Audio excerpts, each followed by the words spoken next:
কিন্তু ফেরেশতার চাইতেও ভালো।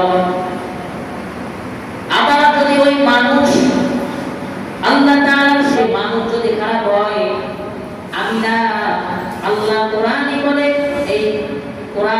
এই মানুষ আবার পশু পাখির চাইতেও খারাপ হয়ে যায়।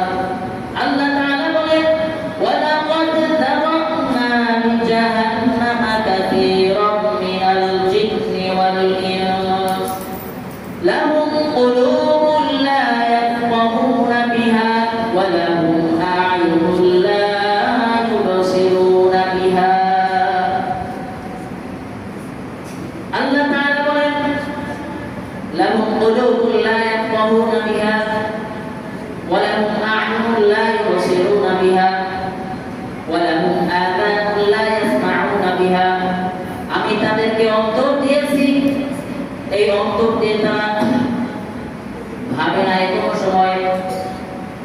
আমি আল্লাহ তাদেরকে চোখ দিয়েছি, চোখ দিয়ে দেখেও না দেখার ভান করেছে, দেখে নাই। আমি আল্লাহ তাআলা তাকে হাত দিয়েছি, তাকে চোখ দিয়েছি, জবান দিয়েছি।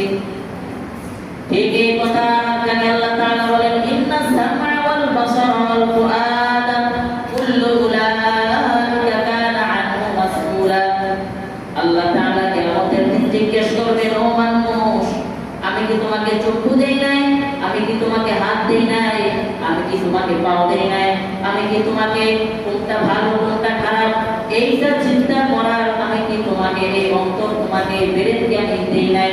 যেটা অন্য কোনো মানব বা অন্য কোনো পশুর মধ্যে দেওয়া হয় নাই, যেটা আপনি আমি মানুষের মধ্যে দেওয়া হয়েছে। এরপর মানুষ আমরা নেব খারাপ, কোনটা ভালো কোনটা খারাপ দেখেও আমরা কি করি না, না দেখার ভান করি, বুঝেও বুঝি না। এটাই আল্লাহ তাআলা ওই দিন জিজ্ঞেস করবে যে চক্ষু দিয়ে তুমি গুনাহ করছো, এই চক্ষু আমি তোমাকে দেই নাই, তুমি কি দেখো নাই? মানুষ ভালো পথ দেখেও, ইসলামের পথ দেখেও, নামাজ রোজা জানা সত্ত্বেও কি করে?